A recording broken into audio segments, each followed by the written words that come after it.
Look at some of these numbers now that people are reporting. The number of Americans who are reporting serious mental distress, up to 38%, doesn't even discriminate by age, right? 18 to 44. It's a multiple of what it's ever been. And this is something that I think deserves more attention than it has gotten because it's very real. How are you? This is a simple question that we ask. How are you really? The Mental Health Coalition is working on a project. My brother-in-law, Kenneth Cole, his daughter, my niece, Katie Cole, who is a tech genius, are working with the Mental Health Coalition, and they have a website, How Are You Really? And they ask people to answer that question and share their feelings and their thoughts. But not just, how are you? How are you? Oh, I'm doing fine, thank you. How are you? I'm okay. How are you? You know, pretty much all right, getting by. Yeah, forget that answer. How are you really means let's get to a different depth in the question and a different depth in the answer. How are you really? You can't be fine, right? It's not a trite answer. We're going through hell. How are you when you're going through hell? Not good. That's what happens when you're going through hell. I'm not good. I'm anxious. I'm stressed. I'm nervous. I'm afraid. I'm afraid. I'm living a science fiction movie. I'm afraid. That's how I am. We're not comfortable talking about that, right? That's not the normal social back and forth. The how are you doing question is almost a throwaway. How are you doing? The expected response is fine. It's almost a rhetorical question. How are you doing? Fine, good. How are you doing really? And let's talk about it. And let's be aware of it. And yeah, government can do a lot and groups can do a lot. We can also do a lot in our own lives, with our own families. And I'm trying with my family, on the telephone, the ones I have in person. How are you doing? Really? Really? Let's talk about this. I want you to understand how I feel and the stress I feel. And how are you doing, really? It sounds simple, but I think it can be very constructive individually. I know it's been helpful for me. And this how are you really can actually provoke a good conversation. So I would suggest people look at it. For people who have issues, we have a support hotline where we've asked mental health professionals to volunteer their time to connect by FaceTime or on the telephone. We've had a tremendous response. Use it. This is nothing to be ashamed of ever in life, but especially now. Of course, there's going to be mental health issues. And of course, people are going to have stress that they need to work through and anxiety that they need to work through. Nothing to be ashamed of, ever, but especially now. Also at headspace.com, that has been very helpful, and we thank them for their support. On the reopening strategy, we've said all along that it's data-driven, and a big piece of the data-driven strategy is the testing component. We've all been talking about this testing, especially diagnostic testing, which has been very important. In the beginning, the challenge was, what is diagnostic testing? How do we ramp up diagnostic testing? This is a scale that this nation has never done before. How do we do it? How do we do it quickly? And it was involved, it involved the federal government, it involved the state governments. FDA had to approve tests. We then had to get our labs up and running. We set an initial goal, March 13th, seems like a lifetime ago, but it actually was just about a month, right, over a month. 6,000 tests a day we were going to try to do, and that sounded like a very ambitious goal. We then got to 10,000 tests a day, then got to 15,000 tests per day, 20,000 tests. I then met with the president, and we talked about an institutional agreement between states and the federal government, where the federal government would help with the supply chain and getting the materials to the national labs. The states would be responsible for organizing their labs. And we said we were going to try to double our capacity at that time on April 21 or thereabouts. And everybody said, oh, you're being too aggressive, you can't do it, you can't do it. And I said, well, can I tell you, that's who I am. We're at doubling the goal. We're now at 40,000 tests per day. So that's May 17th. We started with about 6,000 tests. So we now have a really significant number of tests that we can do, so much so that per capita, we are doing more than other countries, significantly more. Diagnostic tests by population, New York is 7.1, Italy is second, 4.9, Canada, USA nationally is doing 3.3. We're double the national average. So thank you to the Department of Health team and everybody who's been working so hard to do that. When you compare us to other states in the nation, again, we're double the percentage, not raw numbers because we're bigger than many states, but by percentage, we're much, much higher. And this is a very big advantage for us because testing originally was used to control the virus. Now testing is really going to be very helpful in monitoring the virus, right? We're all talking about what is the spread of the virus when you increase economic activity. Well, how do you know what the spread of the virus is? Testing, testing, testing. Not only do we have a large capacity to process the tests, we also have put together a network of testing sites all across the state. And we have a new agreement with CVS, which has a tremendous network across this state, where they're going to be bringing on testing capacity. So we thank them very much for that. But we have now 700 testing sites, okay? So we can do more tests, and we have 700 testing sites across the state, which means there's a testing site near you. So many sites that it doesn't fit on a map. That's how many sites. That's what a map looks like when you plot all the sites. It's meaningless unless you like those blue things all over the state. So it's 700 testing sites. What's the new problem? The new problem is we have more sites and more testing capacity than we're using. Okay? That's a good problem, but that is the next from hurdle to hurdle, right? Stone to stone? Yeah, I see it more like from hurdle to hurdle down the track. Now we have more testing capacity and more sites than we're actually using. We have drive-in sites that can do 15,000 per day. We're doing about 5,000 per day. The more tests, the better for the state, the better for society, the better for your family, the better for you. Who can get a test today? Any individual who thinks they have a COVID symptom. COVID symptoms, coughing, sneezing, fever, what else? Fever you mentioned. Sneezing, chest pain, coughing, chest pain, cough, right? Because COVID symptoms are basically like flu symptoms. If you think you have symptoms, get a test.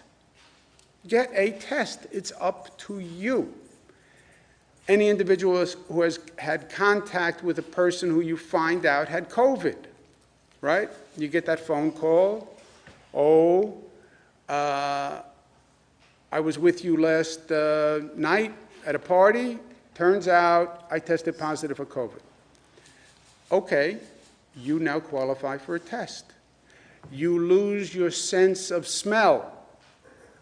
You lose your sense of taste. That's a symptom of COVID. Any individual who is on quarantine, precautionary or mandatory, any healthcare worker, any nursing home worker, any first responder can go for a test today. Any essential worker who interacts with the public, food delivery personnel, person working in a retail store, they're all eligible. And we're increasing it today, any individual who would return to work in phase 1, construction, manufacturing, curbside retail, okay? But again, it's anyone who thinks they have COVID symptoms. So it's a tremendously large universe of people who can get tested. And all you have to do is go to a website, find the testing site near you, and get a test. And it is a fast and easy thing to do. Now, we've been working on this for a period of time. And first we had to get the testing capacity up, then we had to get the sites up, then we wanted to make it easy, then we increased eligibility, and we just don't have enough New Yorkers coming to be tested. So I've been asking people, have you been tested? No. Why not? Well, they can't say it's inconvenient because we have 700 sites. They can't say they're not eligible because you have any symptoms, you're eligible.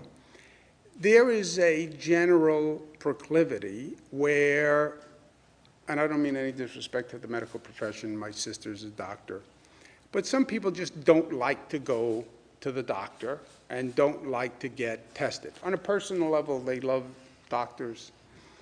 How can you not? But there's a reluctance to go to a doctor's office, which I understand. I am not good when it comes to this. I don't do the scheduled, all the scheduled check-ins that I'm supposed to be doing, and it's sort of like, leave, do I really want to know? Do I really want to go and be poked and prodded and investigated and have a test and then worry about what the test says? It's just being honest.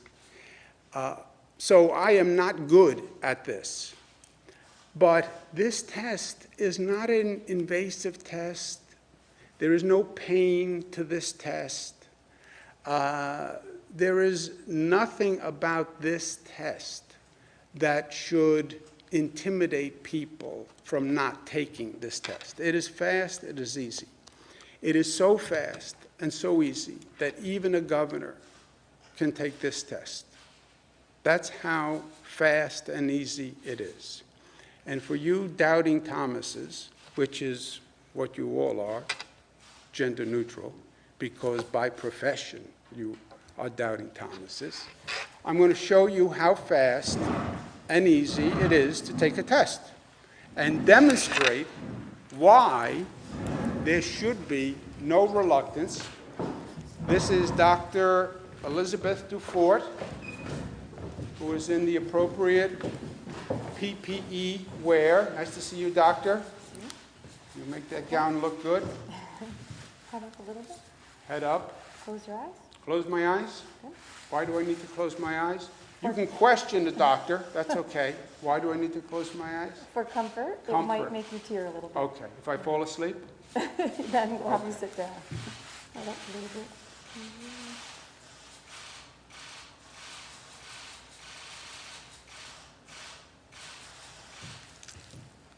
That's it? Yeah. That's it? That's all. Nothing else? That's all.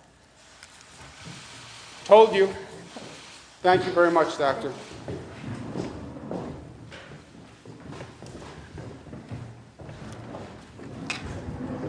That is the whole test. I'm not in pain. I'm not in discomfort. Closing my eyes was a moment of relaxation. There is no reason why you should not get the test. And you don't even have to be New York tough to take that test. You do have to be smart to get that test, and you have to be united, and you have to be disciplined for the period of time that you close your eyes. And you have to love yourself and love your family and love New York. Questions?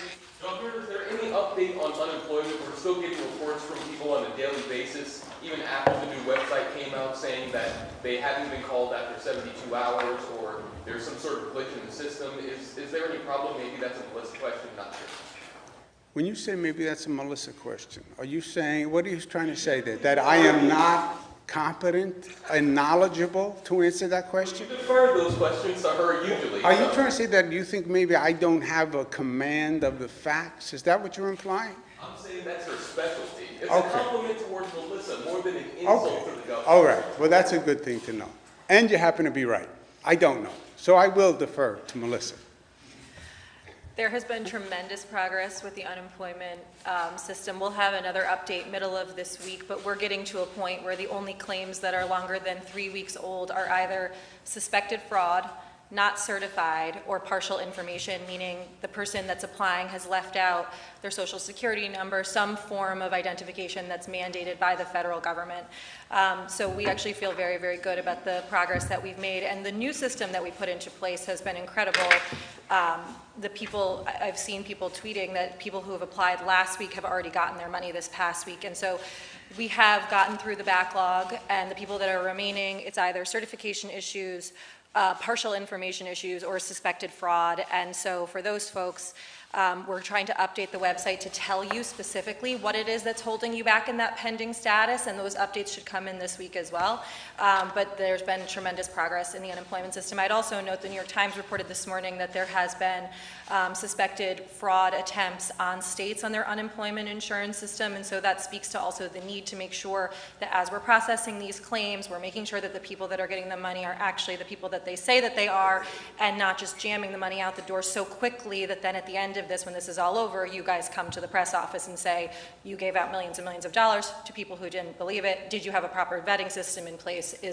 Did you do what you needed to do? And so we are maintaining a very careful balance of making sure that the people who are in need are getting the money that they need, and also being diligent and vetting people properly so that taxpayer dollars don't fall into the wrong hands. How many are still outstanding? We can give you a number middle of this week, but we've got them batched into like pre-middle of April, post-middle of April, so we can break those down for you. I think we're going to have Roberta do a call tomorrow to go through all the numbers. Yeah, but just to reinforce a couple of those points, backlog is a claim that's more than 3 weeks old. That's how we call backlog. The backlog has been finished. Doesn't mean everyone has gotten a check, but if you don't get a check, just because you apply doesn't mean you necessarily automatically get a check. You have to meet certain criteria, which are in the federal bill, for good reason. So there can be, you filled out the application, but there are questions, you didn't fill out the whole application, they're investigating something about what you said, but the backlog is done. And Melissa's other point is very well taken, and I said this. I said, you know, the pendulum swings in life, right? Process the claims, process the claims, process the claims. I said, yeah, but just remember what's going to happen when the pendulum swings 30 days from now, when somebody says, I have John Smith here who got an unemployment check and he didn't qualify, it was a fraud.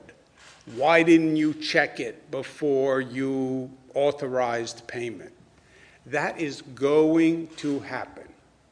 And that's why balance is, yes, get the checks out the door as fast as you can, but make sure the person who's getting the check is actually eligible for the check, because no one is in the business of shoveling money out of a window, and nobody wants to be taken advantage of, and these are tax dollars, and they have to be exercised diligently. So every state has gone through this.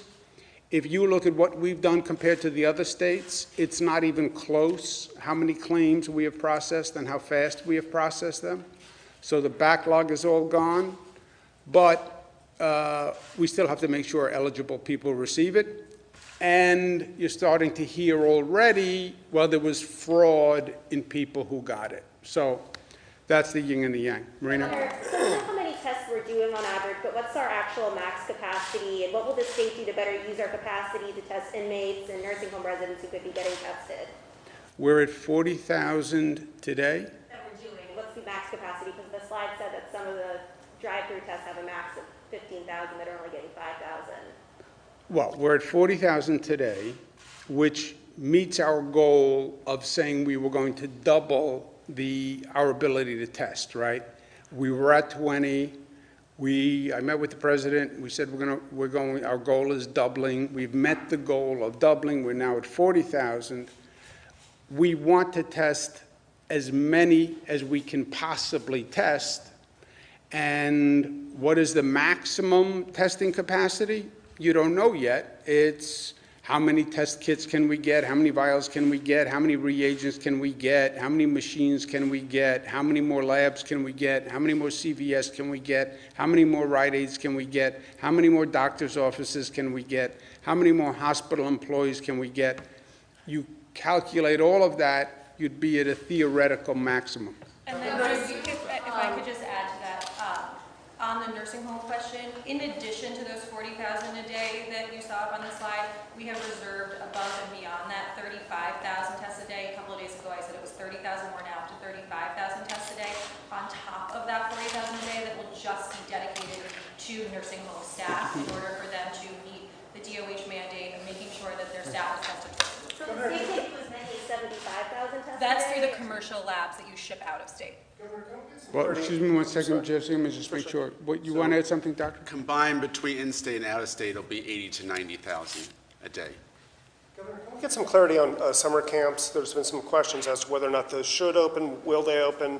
We're approaching summer vacation, obviously parents are Yeah, concerned. Rob, do you want to, Melissa? Yeah, we were looking at summer camps and coming up with guidelines, right, with the new cases that were arising with children, right? We're looking at re-looking at those guidelines. Other states around us, we're also moving to open summer camps. They've also slowed down that process. We do have guidelines for childcare, but as far as camps where people sleeping away, how you do that in the context of the new cases, we're re-looking at. So we don't have an answer yet on summer camps, but we're looking at opening them there. Their deadline, close to when they generally open, is in the end of June.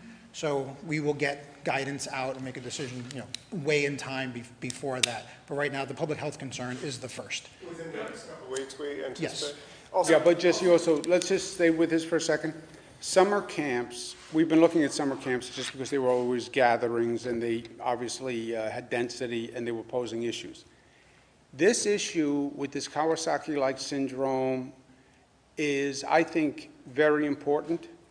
We have about 120 cases now that we're investigating in New York. People say, oh, that's only 120 children. I don't believe it's only 120 children. I believe this is a syndrome that we are just discovering. And Dr. Zucker has had a couple of conversations with health people across the country. Already, like 16 states are saying, oh yeah, we see that also. 5 countries are saying we see that also. I think the numbers are going to be much, much higher. And we need to know that as a society. We were told children are not affected. And we've been operating on that basis. And that's one conversation with summer camps when you say children are not affected. If you now change your facts again and you say, oh, children may be affected, not with the traditional COVID respiratory illness, but they may have this more serious inflammatory illness that could be a heart disease issue, that's a different set of facts, right? So respond to the facts, and it's especially tricky here because the facts change. Do you want to add anything on I that? think the governor has covered the major issues. We need to make sure that we don't do anything to harm any of these children, and the numbers keep rising.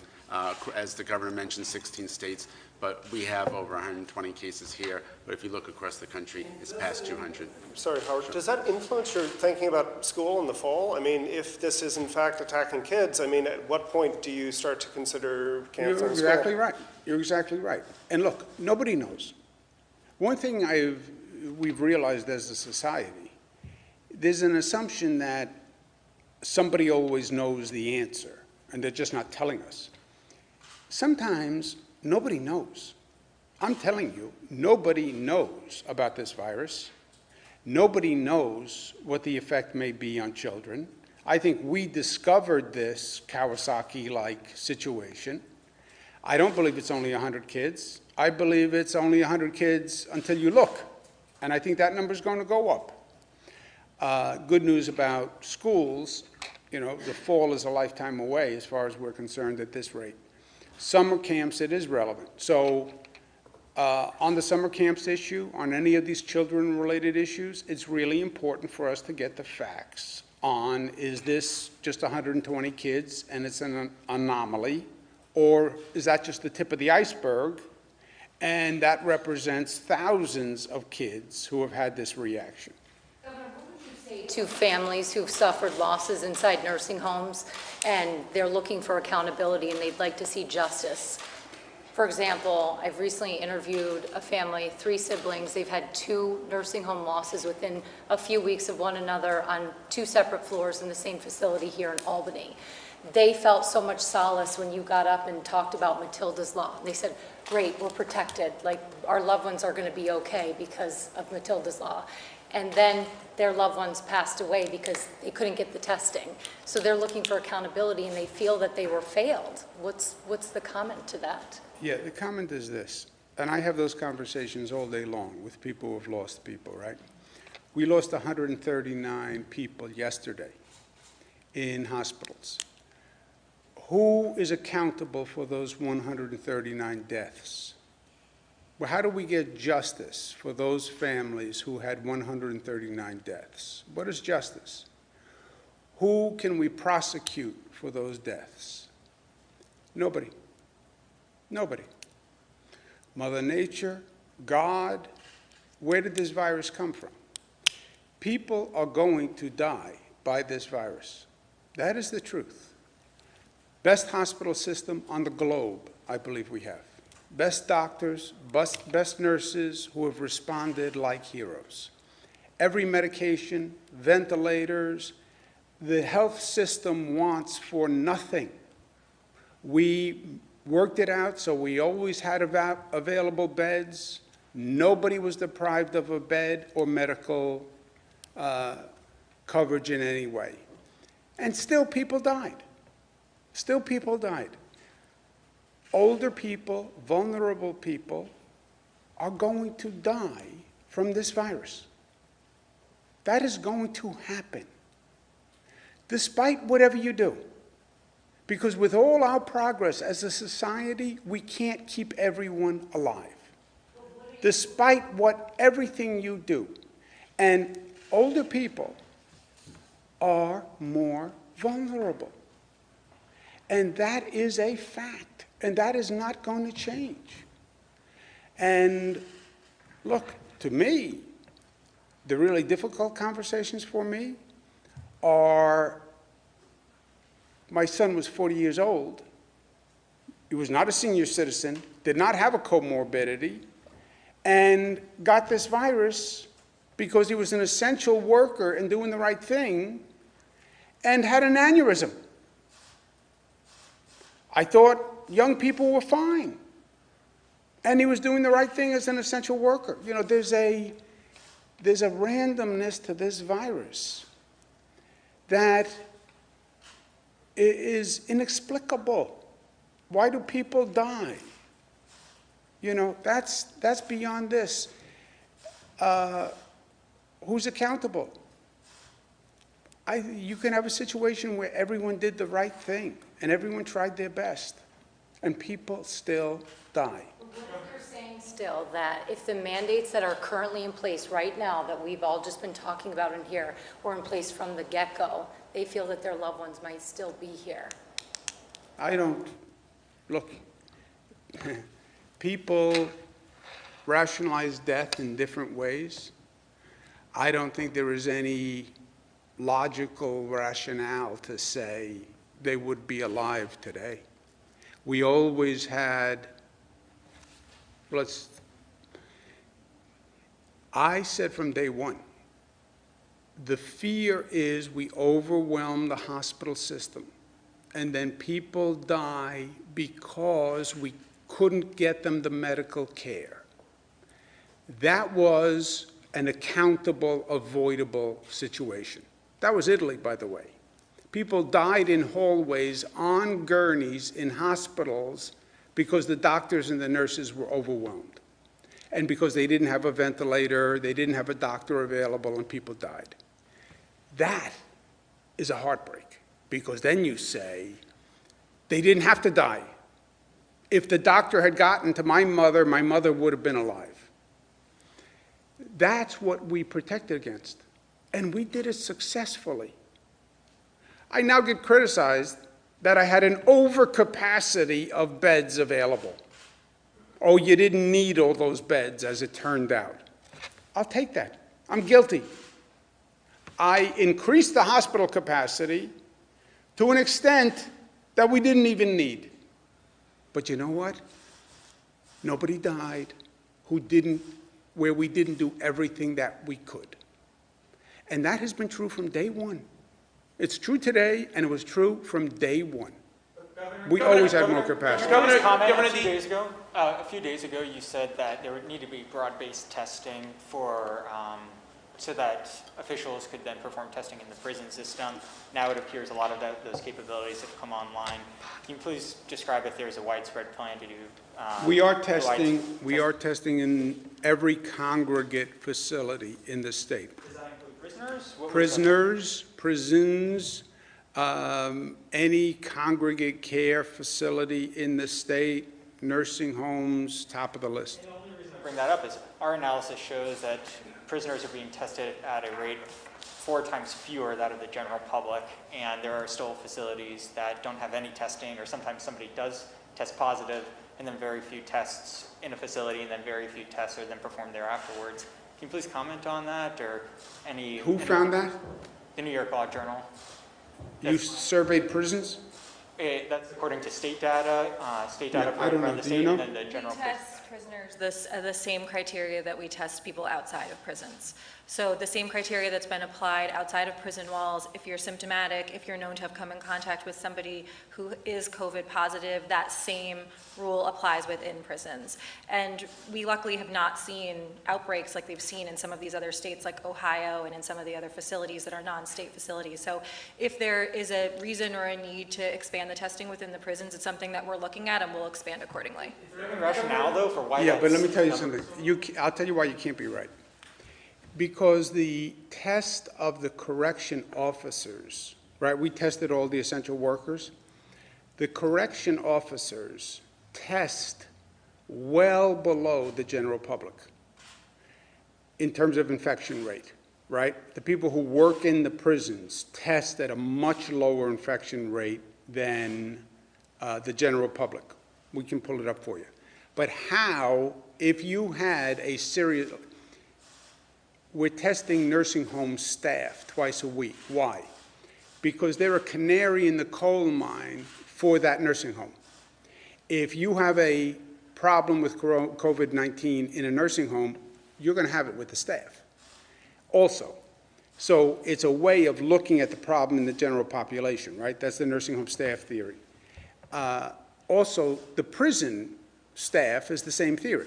If you have a problem in a prison, you're going to have correction officers who test positive because they can't avoid contact with the prison population. You're grabbing a cell, you're putting your hand on the counter. We've done extensive testing of all frontline personnel at a higher percentage because they're frontline personnel. The correction officers test way below the general public. So can we agree? One more, Mark.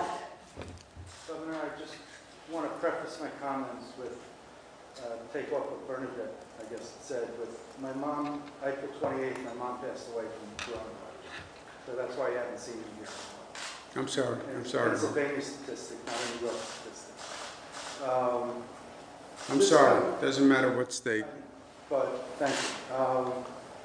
This coming Thursday night is an extreme. You talk about mental health, you talk about emotion, you talk about anxiety. There's a very important Jewish holiday coming up.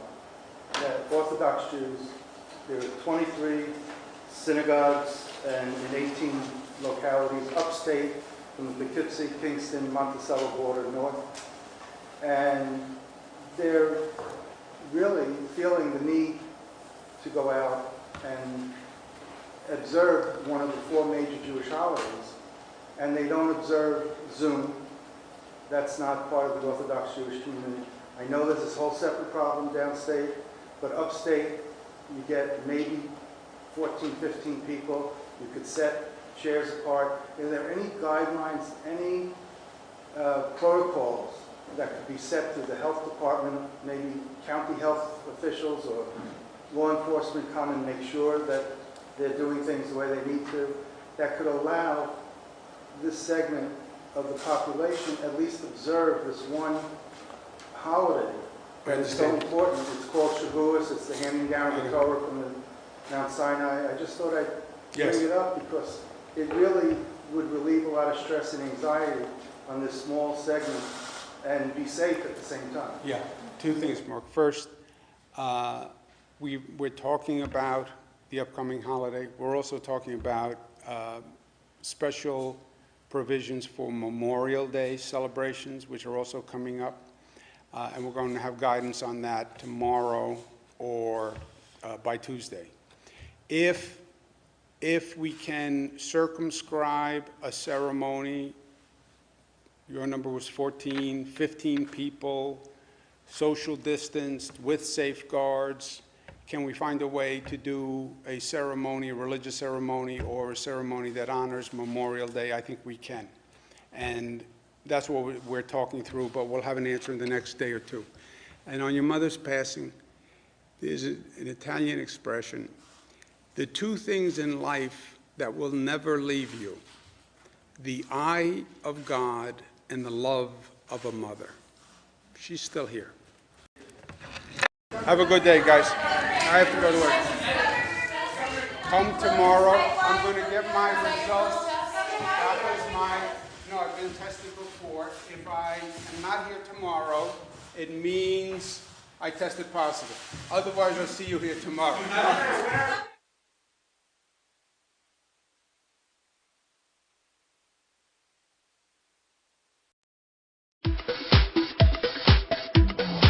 The majority of vision rehabilitation professionals who teach clients how to use their remaining field of view are constantly asked to recommend the right book to explain eye diseases. Although there are several great books on the visual field available, none seem to meet the need and standard of vision rehabilitation professionals to satisfy their clients' needs.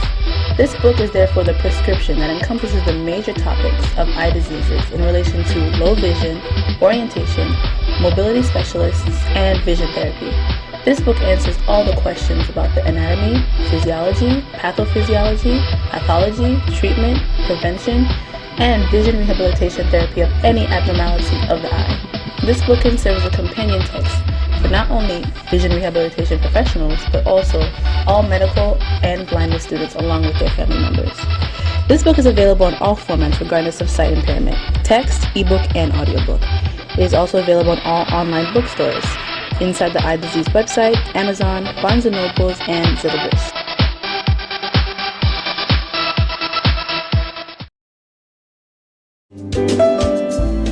Bienvenue dans Ça nous fait, le cadre où ça raconte, ça creuse, ça crie, ça pense, ça se divertit.